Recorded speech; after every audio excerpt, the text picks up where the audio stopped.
ನಮಸ್ತೆ ವೀಕ್ಷಕರೇ, ನ್ಯೂಸ್ 18 ಡಿಜಿಟಲ್ಗೆ ಸ್ವಾಗತ. ನಾನು ನಿಮ್ಮ ಮುನಿರಾಜು. ರೌಡಿ ಶೀಟರ್ ಬಿಕ್ಲು ಕೊಲೆ ಪ್ರಕರಣದಲ್ಲಿ ಈಗಾಗಲೇ ಶಾಸಕ ಬೈರ್ತಿ ಬಸವರಾಜ್ ಅವರನ್ನ ಸಿಐಡಿ ಅಧಿಕಾರಿಗಳು ಬಂಧಿಸಿ ವಿಚಾರಣೆ ಕೂಡ ಮಾಡ್ತಾ ಇದ್ದಾರೆ.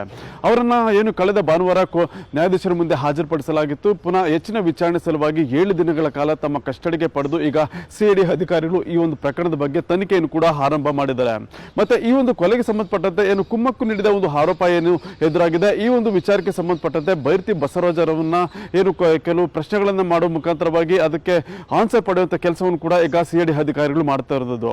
ಇದರ ಬಗ್ಗೆ ಇನ್ನಷ್ಟು ಮಾಹಿತಿಯನ್ನು ಕೊಡ್ತೀನಿ. ಅದಕ್ಕೂ ಮುನ್ನ ನೀವು ನಮ್ಮ ಯೂಟ್ಯೂಬ್ ಚಾನಲ್ ಅನ್ನ ಸಬ್ಸ್ಕ್ರೈಬ್ ಮಾಡಿ ಮತ್ತೆ ಬೆಲ್ ಬಟನ್ ಅನ್ನು ಒತ್ತಿ, ಹಾಗೂ ಫೇಸ್ಬುಕ್ ಮತ್ತೆ ಇನ್ಸ್ಟಾಗ್ರಾಮ್ ಪೇಜ್ ಅನ್ನ ಫಾಲೋ ಮಾಡಿ.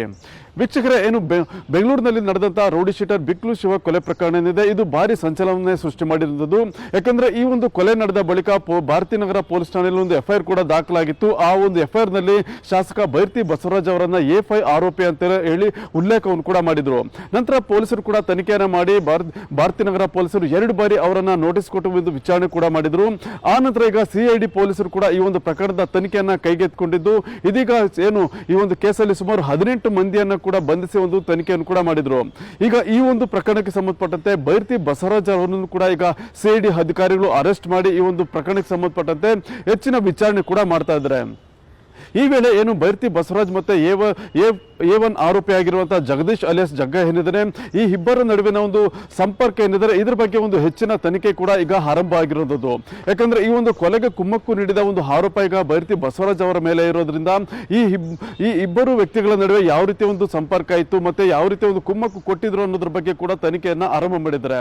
ಯಾಕಂದ್ರೆ ಇಬ್ಬರ ನಡುವಿನ ಒಂದು ಫೋನ್ ಸಂಭಾಷಣೆ ಇರ್ಬೋದು, ಮತ್ತೆ ಇಬ್ರು ಕೂಡ ಒಟ್ಟಿಗೆ ಒಂದೇ PNR ನಂಬರ್ ನಲ್ಲಿ ಒಂದು ಕುಂಭಮೇಳ ಪ್ರವಾಸಕ್ಕೆ ಕೂಡ ಹೋಗಿರ್ತಾರೆ. ನಂತರ ಅಲ್ಲಿ ಫೋಟೋವನ್ನು ಕೂಡ ತೆಗೆದುಕೊಂಡಿರ್ತಾರೆ.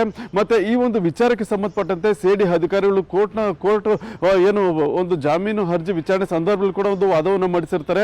ಇಬ್ರು ಕೂಡ ಒಟ್ಟಿಗೆ ಪ್ರಯಾಣ ಮಾಡಿದ್ದಾರೆ. ಮತ್ತೆ ಅದರ ಒಂದು PNR ನಂಬರ್ ಕೂಡ ಸಂಗ್ರಹ ಆಗಿದೆ. ಮತ್ತೆ ಇಬ್ರು ಫೋಟೋಗಳನ್ನ ತೆಗೆದುಕೊಂಡಿರೋದು, ಮತ್ತೆ ಇಬ್ಬರ ನಡುವಿನ ಒಂದು ಫೋನ್ ಸಂಪರ್ಕ ಇರ್ಬೋದು, ಈ ಎಲ್ಲಾ ವಿಚಾರಗಳನ್ನು ಕೂಡ ಈಗ ಸಿಐಡಿ ಅಧಿಕಾರಿಗಳು ಕಲೆ ಹಾಕಿದ್ದು, ಈ ಒಂದು ಸಾಕ್ಷ್ಯಗಳನ್ನ ಮುಂದೆ ಇಟ್ಟು ಈಗ ಬೈರ್ತಿ ಬಸವರಾಜ್ ಅವರನ್ನು ಕೂಡ ವಿಚಾರಣೆ ಮಾಡೋದಕ್ಕೆ ಮುಂದಾಗ್ತಾ ಇದ್ದಾರೆ.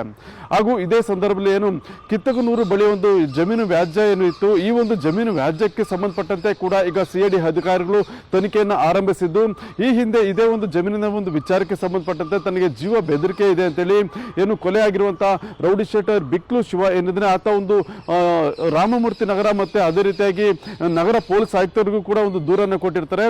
ಈ ಒಂದು ವಿಚಾರಕ್ಕೆ ಸಂಬಂಧಪಟ್ಟಂತೆ ಆ ಒಂದು ದೂರಿನಲ್ಲೂ ಕೂಡ ಬೈರ್ತಿ ಬಸವರಾಜ್ ಅವರ ಒಂದು ಹೆಸರು ಕೂಡ ಉಲ್ಲೇಖ ಆಗಿರುತ್ತೆ. ಆದ್ರಿಂದ ಆ ಒಂದು ವಿಚಾರಕ್ಕೆ ಸಂಬಂಧಪಟ್ಟಂತೆ ಕೂಡ ಯಾವ ರೀತಿ ಒಂದು ಬೆದರಿಕೆ ಹಾಕಲಾಗಿತ್ತು, ಬೆದರಿಕೆ ಹಾಕಿದ್ರ ಇಲ್ವಾ ಅನ್ನೋದ್ರ ಬಗ್ಗೆ ಕೂಡ ಈಗ ಬೈರ್ತಿ ಬಸವರಾಜ್ ಅವರನ್ನ ವಿಚಾರಣೆಗೆ ಒಳಪಡಿಸಿದ್ದಾರೆ.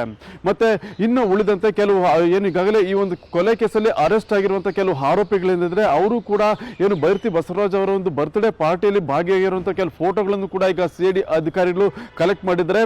ಆ ಒಂದು ಪಾರ್ಟಿಯಲ್ಲಿ ಈ ಆರೋಪಿಗಳು ಯಾವ ರೀತಿ ಭಾಗಿಯಾಗಿದ್ರು ಮತ್ತೆ ಯಾವ ರೀತಿ ಪರಿಚಯ ಇತ್ತು ಅನ್ನೋದ್ರ ಬಗ್ಗೆ ಕೂಡ ಅವರನ್ನ ಕ್ವಶನ್ ಮಾಡಿ ಅದರ ಬಗ್ಗೆ ಒಂದು ಆನ್ಸರ್ ಪಡೆಯೋದಕ್ಕೂ ಕೂಡ ಮುಂದಾಗ್ತಾ ಇದ್ದಾರೆ. ಮತ್ತೆ ಕೆಲವು ಫೋನ್ ಸಿಡಿಯರ್ ಕಾಂಟ್ಯಾಕ್ಟ್ಸ್ ಏನಿದೆ, ಆ ಒಂದು ಸಿಡಿಯರ್ ರಿಪೋರ್ಟ್ ಅನ್ನು ಕೂಡ ಇಟ್ಟು ಆರೋಪಿಗಳ ಜೊತೆ ಯಾವ ರೀತಿ ಸಂಪರ್ಕ ಮತ್ತೆ ನಂಟು ಮತ್ತೆ ಈ ಒಂದು ಕುಮ್ಮಕ್ಕಿನ ಬಗ್ಗೆ ಹೇಳಿಕೆಯನ್ನು ಕೂಡ ದಾಖಲು ಮಾಡಿ ಅವರ ಒಂದು ಇನ್ವಾಲ್ವ್ಮೆಂಟ್ ಏನಿದೆ ಅದನ್ನ ಬೆಳಕಿಗೆ ತರೋದಕ್ಕೆ ಕೂಡ ಈಗ ಸಿಐಡಿ ಅಧಿಕಾರಿಗಳು ಮುಂದಾಗಿರುವುದು. ಒಟ್ಟಿನಲ್ಲಿ ಈ ಒಂದು ಕೊಲೆ ಪ್ರಕರಣದಲ್ಲಿ ಈಗಾಗಲೇ ಸಿಐಡಿ ಅಧಿಕಾರಿಗಳು ಕಳೆದ 3-4 ತಿಂಗಳಿಂದ ಬಿರುಸಿನ ತನಿಖೆಯನ್ನು ಕೂಡ ಮಾಡ್ತಾ ಇದ್ದಾರೆ. ಮತ್ತೆ ಸಾಕಷ್ಟು ಆರೋಪಿಗಳನ್ನು ಕೂಡ ಅರೆಸ್ಟ್ ಮಾಡಿ ಅವರ ಹೇಳಿಕೆಗಳನ್ನು ಕೂಡ ದಾಖಲು ಮಾಡ್ಕೊಂಡಿದ್ರು.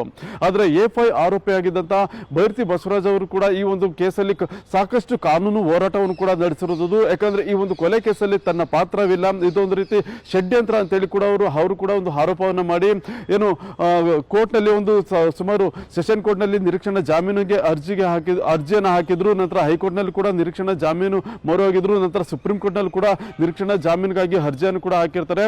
ಆದ್ರೆ 3 ಕೋರ್ಟ್ ನಲ್ಲಿ ಕೂಡ ಇವರ ಒಂದು ನಿರೀಕ್ಷಣಾ ಜಾಮೀನು ಅರ್ಜಿಗಳು ವಜಾ ಆದ ಬಳಿಕ ಅವರು ಕಾನೂನಿನ ಒಂದು ಹೋರಾಟದಲ್ಲಿ ಸಾಕಷ್ಟು ಹಿನ್ನಡೆಯನ್ನು ಕೂಡ ಅನುಭವಿಸ್ತಾರೆ. ಇದೀಗ ಈ ಒಂದು ಬೆಳವಣಿಗೆ ಬಳಿಕ ಈಗ ಸಿಐಡಿ ಅಧಿಕಾರಿಗಳು ಕೂಡ ಅವರನ್ನ ಅರೆಸ್ಟ್ ಮಾಡಿ ಈಗ ಒಂದು ಹೆಚ್ಚಿನ ವಿಚಾರಣೆ ಕೂಡ ಮಾಡ್ತಾ ಇದ್ದಾರೆ. ಮತ್ತೆ ಈಗಾಗಲೇ ಏನು ಭಾರತೀನಗರ ಪೊಲೀಸ್ ಠಾಣೆಯಲ್ಲಿ ಈ ಒಂದು ಪ್ರಕರಣದ ತನಿಖೆ ನಡೆಯುವಂಥ ಸಂದರ್ಭದಲ್ಲಿ ಕೂಡ 2 ಬಾರಿ ಏನು ಬೈರತಿ ಬಸವರಾಜ್ ಅವರನ್ನ ವಿಚಾರಣೆ ನಡೆಸಿ ಹೇಳಿಕೆಯನ್ನು ಕೂಡ ದಾಖಲು ಮಾಡಿಕೊಂಡಿದ್ರು. ಈ ಒಂದು ಸಂದರ್ಭದಲ್ಲಿ ಈ ಒಂದು ಕೊಲೆಯಲ್ಲಿ ತನ್ನ ಪಾತ್ರದ ಬಗ್ಗೆ ಅವರು ಕೂಡ ಒಂದು ಹಲ್ಲಗೆಳೆದಿರುವಂಥದ್ದು, ಇದು ರಾಜಕೀಯ ಷಡ್ಯಂತ್ರ ಅಂತ ಹೇಳಿ ಕೂಡ ಒಂದು ಆರೋಪಗಳನ್ನು ಕೂಡ ಮಾಡಿದ್ರು. ಆದರೆ ಈಗ CID ಅಧಿಕಾರಿಗಳು ಕೂಡ ಅವರನ್ನ ಅರೆಸ್ಟ್ ಮಾಡಿ ಈಗ 7 ದಿನಗಳ ಕಾಲ ತಮ್ಮ ವಶದಲ್ಲಿ ಇರಿಸಿಕೊಂಡು ಒಂದು ವಿಚಾರಣೆ ಕೂಡ ಮಾಡ್ತಾ ಇರೋದ್ರಿಂದ ಈ ಒಂದು ಸಂದರ್ಭದಲ್ಲಿ ಏನೆಲ್ಲ ಒಂದು ಮಾಹಿತಿಯನ್ನು ಕೊಡ್ತಾರೆ, ಮತ್ತೆ ಇದು ರಾಜಕೀಯ ಷಡ್ಯಂತ್ರ ಅಂತೇಳಿ ಮತ್ತೆ ಏನಾದರೂ ಆನ್ಸರ್ ಮಾಡುವಂಥ ಸಾಧ್ಯತೆಗಳಿದೆಯಾ, ಮತ್ತೆ ಅದಕ್ಕೆ ಪೂರಕವಾದ ಏನಾದರೂ ಸಾಕ್ಷ್ಯಗಳನ್ನು ಕೂಡ ಅವರು ಕೊಡುವಂಥದ್ದು ಅಥವಾ ಹೇಳಿಕೆಯನ್ನು ಕೂಡ ದಾಖಲು ಮಾಡುವಂಥ ಸಾಧ್ಯತೆಗಳು ಕೂಡ ಇರುವಂಥದ್ದು. ಮತ್ತೆ ಇದೇ ಸಂದರ್ಭದಲ್ಲಿ CID ಅಧಿಕಾರಿಗಳು ಏನೆಲ್ಲ ಒಂದು ಸಾಕ್ಷ್ಯಗಳನ್ನು ಅವರ ವಿರುದ್ಧ ಕಲೆಕ್ಟ್ ಮಾಡಿದರೆ ಅವುಗಳನ್ನ ಮುಂದೆ ಇಟ್ಟು ಒಂದು ಹೆಚ್ಚಿನ ವಿಚಾರಣೆ ಕೂಡ ಮಾಡ್ತಾರೆ. ಮತ್ತೆ ಅದೇ ರೀತಿಯಾಗಿ ಆರೋಪಿಗಳು ಕೊಟ್ಟಿರುವಂತಹ ಒಂದು ಸ್ಟೇಟ್ಮೆಂಟ್ಸ್ ಏನಿದೆ ಅದರ ಆಧಾರದ ಮೇಲೆ ಕೂಡ ಅವರನ್ನ ವಿಚಾರಣೆಗೆ ಒಳಪಡಿಸಿ ಒಂದು ಹೆಚ್ಚಿನ ತನಿಖೆಯನ್ನು ಕೂಡ ಮಾಡೋದಕ್ಕೆ ಮುಂದಾಗ್ತಾ ಇದ್ದಾರೆ. ಮತ್ತೆ ಇದೇ ಸಂದರ್ಭದಲ್ಲಿ ಬೈರತಿ ಬಸವರಾಜ್ ಅವರಿಗೆ ಒಂದು ಆರೋಗ್ಯ ಸಮಸ್ಯೆ ಇರೋದ್ರಿಂದ ಅವರಿಗೆ ಮನೆ ಊಟ ಕೊಡಬೇಕು ಅಂತೇಳಿ ಈಗ ಅವರ ಪರ ವಕೀಲರು ಕೂಡ ಒಂದು ಅರ್ಜಿಯನ್ನು ಹಾಕಿದ್ದಾರೆ. ಆ ಒಂದು ಅರ್ಜಿಗೆ ಸಂಬಂಧಪಟ್ಟಂತೆ ಕೂಡ ಇವತ್ತು ಕೋರ್ಟ್ನಲ್ಲಿ ವಿಚಾರಣೆಗೆ ಬರುತ್ತೆ. ಯಾಕಂದ್ರೆ ಅವರ ಆರೋಗ್ಯದಲ್ಲಿ ಏರ್ಪೇರಿದೆ, ಮತ್ತೆ ಆರೋಗ್ಯದಲ್ಲಿ ಸಮಸ್ಯೆ ಇರೋದ್ರಿಂದ ಅವರಿಗೆ ಮನೆ ಊಟದ ಅವಶ್ಯಕತೆ ಇದೆ ಅಂತೇಳಿ ಕೂಡ ಅವರು ಮನವಿಯನ್ನು ಮಾಡ್ತಾ ಇರೋದು. ಮತ್ತೆ ಈ ಒಂದು ಅರ್ಜಿಗೆ ಸಂಬಂಧಪಟ್ಟಂತೆ ಈಗ CID ಅಧಿಕಾರಿಗಳು ಕೂಡ ಒಂದು ಆಕ್ಷೇಪಣೆಯನ್ನು ಕೂಡ ಸಲ್ಲಿಕೆ ಮಾಡೋದಕ್ಕೆ ಮುಂದಾಗ್ತಾ ಇದ್ದಾರೆ. ಸದ್ಯ ಈಗ ಏನು ಬೈರತಿ ಬಸವರಾಜ್ ಅವರನ್ನ CID ಅಧಿಕಾರಿಗಳು ಈ ಒಂದು ಕೊಲೆ ಕೇಸಲ್ಲಿ ತೀವ್ರ ವಿಚಾರಣೆಗೂ ಕೂಡ ಒಳಪಡಿಸಿದ್ದಾರೆ. ಮತ್ತೆ ಅವರ ಇನ್ವಾಲ್ವ್ಮೆಂಟ್ ಏನಿದೆ, ಮತ್ತೆ ಅವರು ಕುಮ್ಮಕ್ಕು ಕೊಟ್ಟಿದ್ದಾರೆ ಅಂತೇಳಿ ಒಂದು ಆರೋಪ ಏನಿದೆ ಅದಕ್ಕೆ ಸಂಬಂಧಪಟ್ಟಂತ ಹೆಚ್ಚಿನ ವಿಚಾರಣೆ ಕೂಡ ಈಗ CID ಅಧಿಕಾರಿಗಳು ಮಾಡ್ತಾ ಇರುವಂತದ್ದು. ಇದು ಇವತ್ತಿನ ವಿಶೇಷ. ಮುಂದೆ ಇದೇ ರೀತಿಯ ಸುದ್ದಿಗೋಸ್ಕರ ನೋಡ್ತಾ ಇರಿ News18 ಡಿಜಿಟಲ್ ಕನ್ನಡ. ನಿರ್ಭೀತ, ನಿಷ್ಪಕ್ಷಪಾತ, ವಿಶ್ವಾಸಾರ್ಹ ಸುದ್ದಿಗಳಿಗೆ ಮತ್ತೊಂದು ಹೆಸರಾಗಿರೋ News18 ಕನ್ನಡ ಈಗ ಆಪ್ನಲ್ಲೂ ಲಭ್ಯ ಇದೆ. ದಯವಿಟ್ಟು ಇಲ್ಲಿರೋ QR ಕೋಡ್ ಅನ್ನ ಸ್ಕ್ಯಾನ್ ಮಾಡಿಕೊಂಡು ಆಪ್ ಡೌನ್ಲೋಡ್ ಮಾಡೋದಕ್ಕೆ ಮರಿಬೇಡಿ. ನಿಮ್ಮ ಬೆಂಬಲ ಹೀಗೆ ಸದಾ ನಮ್ಮೊಂದಿಗಿರಲಿ. ಧನ್ಯವಾದ.